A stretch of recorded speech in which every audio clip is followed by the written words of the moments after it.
Daí, gurizada, eu sou o professor Alessio e nós somos os Cacholas. Quer receber os nossos conteúdos? Não se esquece de se inscrever nas nossas redes sociais, ativa o sininho para receber as novidades. Então, bora lá!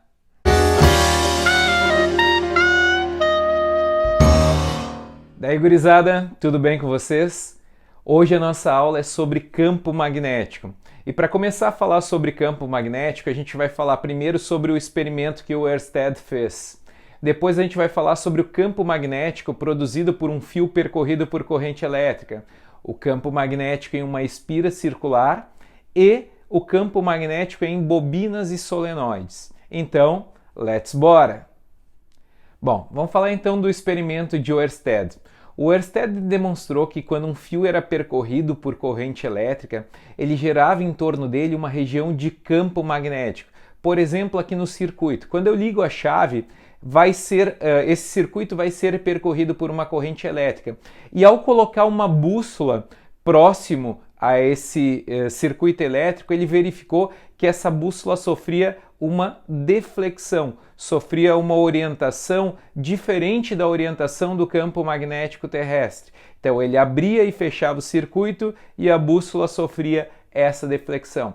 Com isso, ele demonstrou que um fio percorrido por corrente elétrica gera em torno dele uma região de campo magnético. Quando um fio é percorrido por uma corrente elétrica, é estabelecido em torno desse fio a formação de linhas de campo magnético. Essas linhas de campo magnético, elas se formam circulares em torno do fio e concêntricas. Então, todas elas vão ter o mesmo centro, que é exatamente o fio. Se eu tenho aqui, por exemplo, um fio condutor atravessando uma chapa de acrílico, por exemplo, onde eu derrubo o limalho de ferro toda desordenada ali, quando eu estabeleço uma diferença de potencial, quando eu ligo, por exemplo, uma bateria naquele fio, eu estou estabelecendo uma corrente elétrica. Essas linhas de campo vão acabar se formando porque esse fio vai ser percorrido por essa corrente elétrica. Linhas circulares e concêntricas. A intensidade desse campo magnético depende da distância em que eu me encontro do fio, da distância onde eu quero medir o campo magnético em relação ao fio.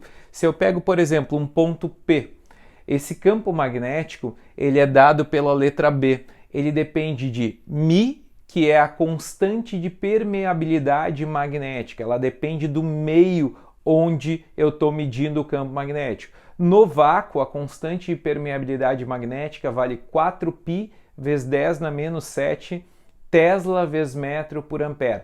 Tesla é a unidade que a gente utiliza para medir campo magnético. Depende também da corrente. Quanto maior for a corrente que percorre o fio, maior vai ser a intensidade do campo magnético.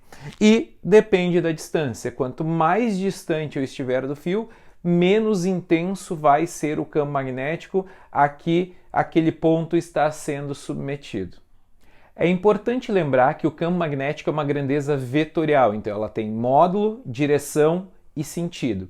A direção e o sentido do campo magnético são dados pela regra da mão direita, onde a gente tem indicação, o polegar me indica a corrente e os dedos me indicam as linhas de campo que são circulares em torno do fio. Então meus dedos circulam em torno do fio.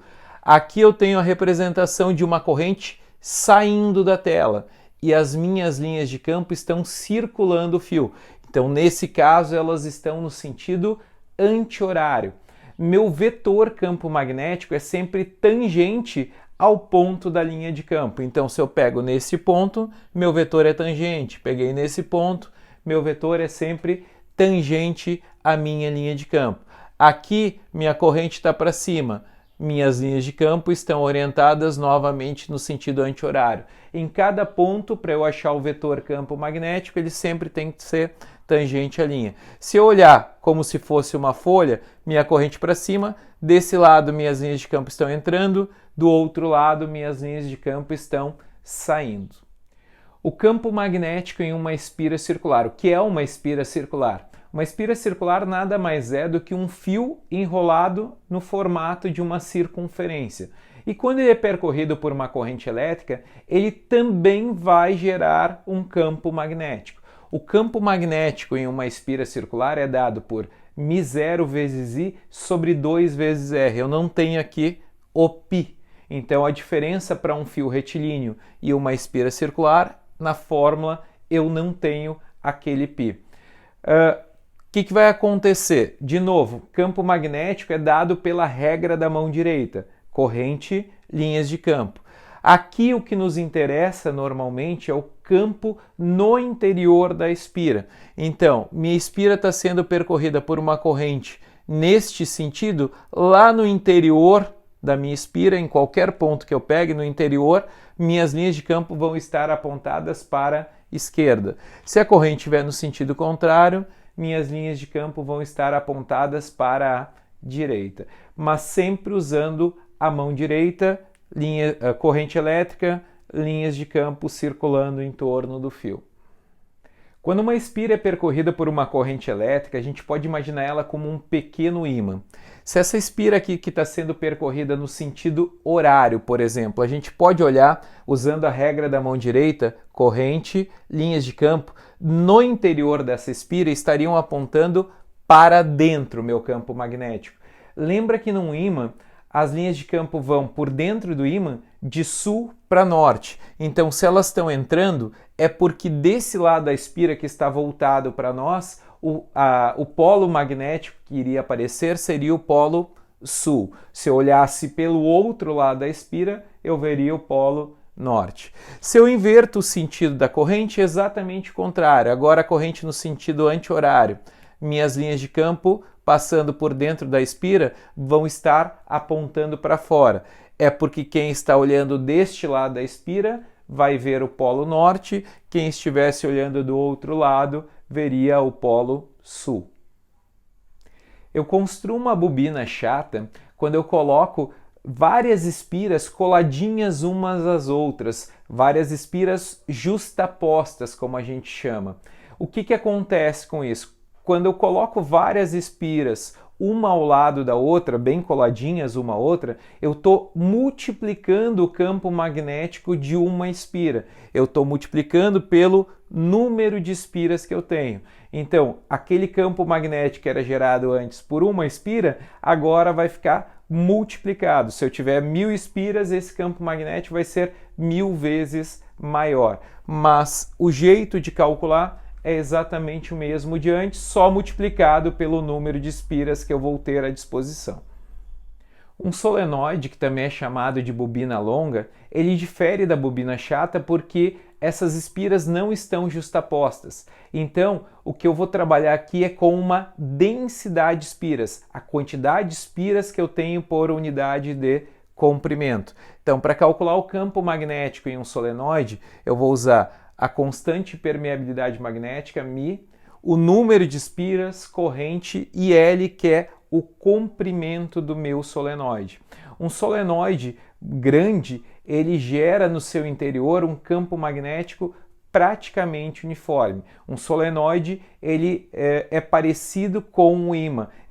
A gente consegue construir com solenoides ímãs artificiais, eletroímãs. Aqui a gente pode ver algumas aplicações do uso de solenoides. Por exemplo, na construção de eletroímãs. Aqui a gente tem a construção de um pequeno eletroímã que eu posso fazer com uma bateria, fio e um prego. Por exemplo, para ser o meu núcleo de ferro ali. O prego vai dar um aumento na intensidade do campo magnético gerado por aquele eletroímã. Ou a gente tem, por exemplo, também a questão dos alarmes. Alarmes também utilizam, por exemplo, alguns tipos de alarme, né, utilizam eletroímãs na sua construção. Então, essas são algumas das aplicações de um solenoide. Para concluir, vamos ver aqui dois pequenos exemplos de aplicação. Dois fios condutores longos e retilíneos estão dispostos perpendicularmente à folha de papel e têm intensidade e sentidos de correntes indicados na figura ao lado. Sabendo-se que o meio é o vácuo, determine a intensidade do campo magnético no ponto P. Me dá ainda que a constante permeabilidade magnética é 4π vezes 10 a menos 7 Tesla vezes metro por ampere. Então eu tenho aqui os meus dois fios e aqui está meu ponto P. O primeiro fio é percorrido por uma corrente 6 amperes e a corrente está saindo da página. o segundo fio é percorrido por uma corrente de 8 amperes e a corrente está entrando na página. Então, a primeira coisa que a gente tem que ver é como vai estar o campo magnético, o vetor campo magnético naquele ponto P, devido a cada um dos fios. O primeiro, a corrente está saindo. Corrente, linhas de campo em torno do fio. Corrente para fora, as linhas de campo vão estar no sentido anti-horário. Então, me interessa o meu vetor lá naquele ponto P. Meu vetor é tangente à linha de campo e segue a orientação da linha de campo. Aqui, no fio 2, corrente está entrando. Minhas linhas de campo vão estar no sentido horário. Elas vão estar circulando neste sentido. Lá no ponto P, meu vetor tangente.